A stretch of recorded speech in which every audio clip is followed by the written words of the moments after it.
I'm Liz Schrum for the Wisconsin Technology Council, here with WisBusiness.com, the show. Just ahead, Tom Still describes how genetic therapy saved the life of a Wisconsin boy. And John Philosophus of Great Oaks and Three Oaks Venture Capital describes those funds and why they like Wisconsin.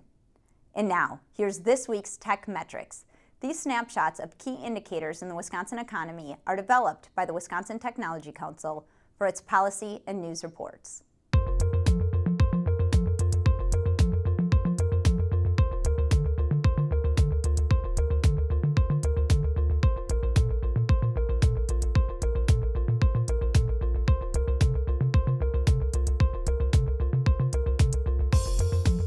And now, here's Tom Still with his Inside Wisconsin commentary.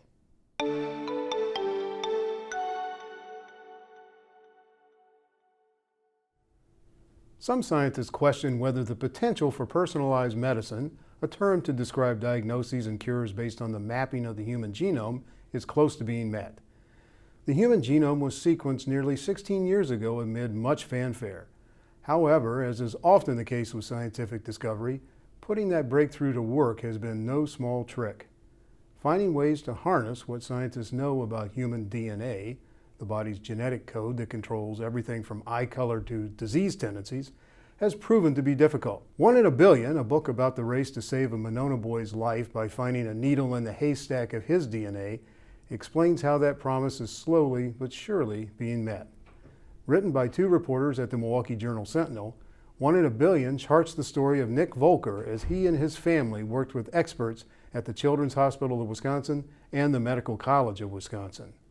Nick, who will turn 12 this fall, was wasting away a few years after his birth due to a mysterious condition that displayed some of the signs of Crohn's disease, but which refused to respond to treatments and more than 100 trips to the operating room. Nick flirted with death at points as his young body fought to retain weight, fight infections, and to control the pain. Scientists recognized they were dealing with something they had never seen before. That began a process of genetic investigation that ultimately led to an answer.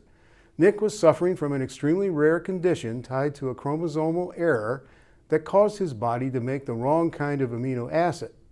As a result, his body produced too little of a protein needed to stop his immune system from attacking his intestines when food entered. It was the tiniest of genetic errors, a single misplaced chemical base among 3.2 billion pairs. By 2010, the Wisconsin team had devised a bone marrow transplant therapy to drive out the old immune system. Within months, the new immune system had established itself. More than 5 years later, Nick is a happy and largely healthy boy, especially given what he's been through. That's just one example of how a new era in genetics has dawned. Experts predict that within 10 years, every child in America will have his or her genome sequenced at birth. Science doesn't always work at the pace we would like. It was more than 150 years ago that Austrian monk Gregor Mendel showed how pea plants passed physical traits from one generation to the next. It has been more than 60 years since James Watson and Francis Crick discovered DNA's double helix. So it's no surprise it took more than a few years to turn the human genome map into a life-saving tool. Society can decline to support basic research or even portray much of it as trivial or distant. Just don't try telling that to Nick and his family.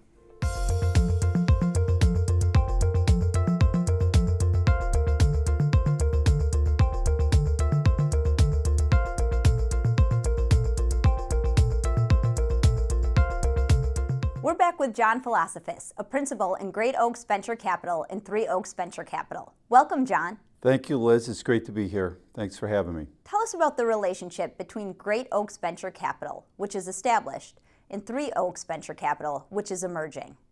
Great Oaks Venture Capital and Three Oaks Venture Capital are related entities with separate management groups. The reason we've done that is we've learned over time that the resource requirements for properly supporting and managing early stage companies in the Midwest are fundamentally different than those on the coast, where we typically have a strong and multi-handed group of experienced VCs as co-investors. In the Midwest, we find that we're called upon to do more of the active involvement and support of portfolio companies, and so we've mobilized the team to really help companies on the ground here in the Midwest. And that's the genesis behind the difference, or the launch of Three Oaks as a distinct entity from Great Oaks. Great Oaks is already invested in a number of Wisconsin companies. What types of deals appeal to that fund? Well, historically, Great Oaks has been a consumer-facing fund. If you look at our portfolio and some of our wins, names like StubHub, Trulia, House, Warby Parker, Bonobos, locally Eat Street, all have a consumer-facing focus to them. We really view that more as a function of vintage necessarily than expertise or view going forward. We think that more of the opportunities right now reside on the enterprise side in areas such as financial technology and healthcare technology, where we have a really strong and growing cluster here in Wisconsin. So really we look at ourselves as generalists who are macro theme enabled rather than specialists in any particular area. Three Oaks will be exclusively Upper Midwest in its focus. Why Wisconsin? Wisconsin offers a really attractive environment for early stage investing for a number of reasons. First, a highly educated workforce across the state. Second, really strong intellectual property emanating from University of Wisconsin.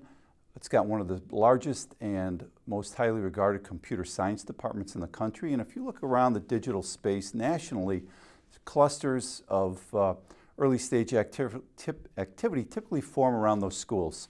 Boulder, Seattle, Austin, Texas, Silicon Valley, and so forth. And so we think Wisconsin is a really underutilized market from a perspective of how much early stage activity is there versus the potential. Beyond that, there's a cluster of healthcare in the area forming around Epic, GE Healthcare, and there's a lot of online manufacturing companies, customers for enterprise businesses here in the Midwest, that really make this quite an attractive environment for early stage activity. The other piece of it is valuations are fundamentally different in the Midwest than they are on the coast. They're typically, for a Series A company, priced at about 40%. So from a cost perspective, very attractive. From an opportunity perspective, very attractive. Thanks, John. And thank you for watching this edition of WisBusiness.com, the show. The show is produced by the Wisconsin Technology Council and WisBusiness.com and sponsored by UW-Milwaukee and Exact Sciences. Visit our websites to read and learn more. I'm Liz Schrum of Talent But Executive Search. See you next time.